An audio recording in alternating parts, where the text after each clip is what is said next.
for once, which makes a big difference. It does. It just lifts your heart, doesn't it?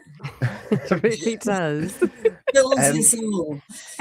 It does make a massive difference. And of course, well, we were bathed in sunshine. Actually, here we are talking about it as if it's something we haven't seen for a long time. I was with you. Well, we were in the same place at the same time in St. David's for the St. David's Day parade. And of course, there was funding put forward for a lot of events through Welsh Government to actually celebrate the patron saint. I know that there's some things still to come. This week, actually, with Half West County doing their football festival after it was rained off last week, wasn't it wonderful to come out in force and celebrate our patron saint?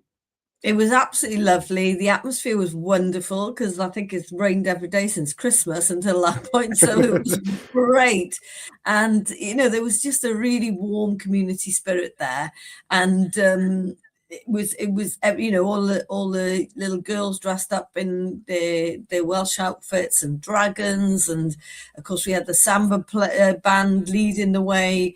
It was just marvelous, absolutely marvelous. Great atmosphere. Daffodils were out. And of course, it wasn't just St. David's. Haverfordwest had a fantastic parade, I'm told, which was fantastic. And, you couldn't move in Solva for Welsh flags, which was fantastic. So events going on everywhere. And that's what I want to see. I want us to really celebrate everything it is about being Welsh. Yeah, I think I broke my record of the number of bowls of cowl I consumed in a 48-hour period. How many did you end up having? Oh, I had quite a few, I can assure you. At least I didn't have to eat a raw leek, which is, I think, what they make the army people do. The initiation on the 1st of March is a leek, Oh, gosh. Yeah, no, thanks. I'll pass on that one. Thank you very much. And of course, just as other Senedd hopefuls have done, you've launched the campaign with your colleagues at Labour for the upcoming election. I imagine that feels very real now. Oh, it's very real. Yes, we've got literally 3 weeks after this week left in the Senedd before we get out and campaign properly. So it was really good. And, we're very aware that people are worried about the cost of living at the moment. So it was great this week also to put a freeze on rail fares. So that's good. So that'll be alongside now our £2 bus fare cap that we'll offer if we get back in. And of course, we've said we're going to do a pay rise for the lowest paid school support staff. So all of those things I hope will help take the pressure off people. We'll be giving more help and support for people with insulation and just warming their homes, because you've got to cut these bills down. People are struggling. And then I guess the most relevant bit for people in Pembrokeshire is our proposal to build a new hospital in West Wales. And, we've been around this block before. And it was proposed before. There was a lot of objection to it. But the problem with it, I think, is that actually, if you don't have a really clear proposal for what is going to happen in future, what you see is decline. And so I just thought, enough of this. If everyone else is going to be getting new hospitals, I want to make damn sure that West Wales gets its own hospital. And obviously there'll be a lot of negotiation around that, but we need something sustainable for West Wales in the long run. So a new hospital for West Wales, I hope, will give some clarity in terms of the sense of direction if we get back into power. Yeah, so because this is what I'm trying to get my head around, is what's a pledge and what's something that government is doing at the moment in the run up to that. And it was only last week that we were talking about Withybush and the services changing, the emergency surgery all going. We have had this tabled for a new hospital probably 2 or 3 years ago. I think your predecessor was the one that originally started talking about it with the health board. So what's changed? What's actually going to change to make that happen? I tell you what's changed is money. And so up until now, of course, because we didn't have, we've had cuts for years and years and years from the UK government, but now the tap's been switched back on again. So now we've got more what they call capital funded stuff to build.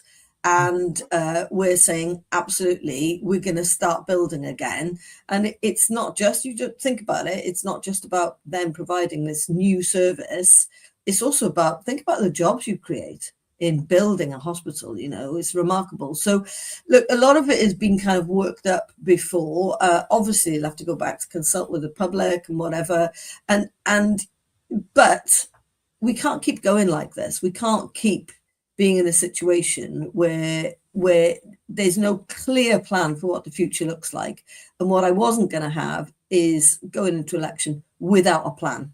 And, you know, if Cardiff was going to get a new hospital, if North Wales was going to see a massive injection of cash, I just thought it's not on that West Wales is not having it. So it's really important that we have that vision for where we're heading in West Wales. It will mean differences, but we can't keep going as we are. No. I will bring up comments of Sam Kurtz, the Conservative member for this region as well, towards the south, talking about, well, we already have the bricks and mortar. Why aren't we doing more to staff it? We'll let you do your research and in the run up to this election as to who you think has that plan, I suppose, is there. Yeah, I think that's part of the issue at the moment is it's really difficult to recruit, you know, real specialists and experts. You know, you just go into Worthybush emergency department and, you know, the number of permanent staff there, you know, we have to bring people in a lot, and that's really, really expensive. And so, you know, that's the irony is it's actually, so we've got to do something to attract the staff, make it a really good, viable place for us. Otherwise, you know, the real issue is we just won't be able to sustain these services. We've got to make it attractive for people to want to come and work here. I mean, I don't know why they don't want to come and work here, but that is the reality. It's really, really difficult. I remember, you know, going to work there overnight once with nurses. 50% of the people there at the time were agency nurses. Now that's been brought down a lot, but, you know, a lot of that has been recruitment from overseas. So, you know, we have to be realistic about how do we keep our services going? How do we attract people here? And also, like, we deserve a new hospital. It's our turn. You mentioned overseas there, and overseas at the moment, we're very aware that there's Welsh nationals abroad, even people from on our doorstep here in Haverfordwest and beyond. There's a lot of fear at the moment out there. Have you got a message to anyone that might be impacted? I'm really concerned about what's going on in the Middle East, and I'm really concerned for innocent people being caught up in this, and I'm really concerned about how it's already spreading and how much more it could spread. And there are Welsh people who are caught up in this conflict. There are Welsh people who live there in places like Dubai, and there are Welsh people who happen to be there on holiday. Lots of people in transit, for example. So the important thing is that they get in touch with the British government in terms of making sure that they register their presence there, so that there's an opportunity to get in touch, keep them in touch with what's going on, and then opportunities to get out if they want to get out. But, you know, listen, this is going to affect us all. It's not just going to be about what happens there. We've already seen a massive increase in the price of gas and oil. That hasn't fed through as much yet as it might if this carries on. But look, that's a real issue for people in Pembrokeshire. You know, a lot of people in Pembrokeshire in particular, they use oil to heat their homes. Mm-hmm. So, you know, it's more of a problem for us. And obviously we've got those big LNG terminals in Milford Haven, and, you know, they've stopped producing LNG now in the Gulf because they're worried about what might go on there. So I just think this underlines the fact that we need to develop our own renewable energy resources, so we're less dependent on situations like this. Do you remember when Ukraine was attacked? You know, the gas prices went through the roof. Mm-hmm. You know, we all felt those bills going up. We can't keep going like this. So that's what you need in a government, is to say, hang on, are we going to avoid this in future? You've got to really look to the long term, and it's not stuff you can switch on overnight. You need a really long-term plan for where you're heading with this stuff. So, and then that gives you opportunities for jobs and stuff like that as well. So look, I'm really worried about the Middle East and the impact that it may have on us. But I'm also, you know, I'm also aware that it's touching individuals out there. There are people who are stuck there at the moment and who are scared. Yeah, wishing everyone a safe return journey home as and when that time allows. And then looking forward then, Eluned, as representative for Mid and West Wales, what does your calendar look like? I imagine now that, your colleagues have already been at Pembrokeshire College, so it's now taking the questions from the public. That's right. And it was great. I visited Pembrokeshire College last Friday, actually, with the Senedd Outreach Programme.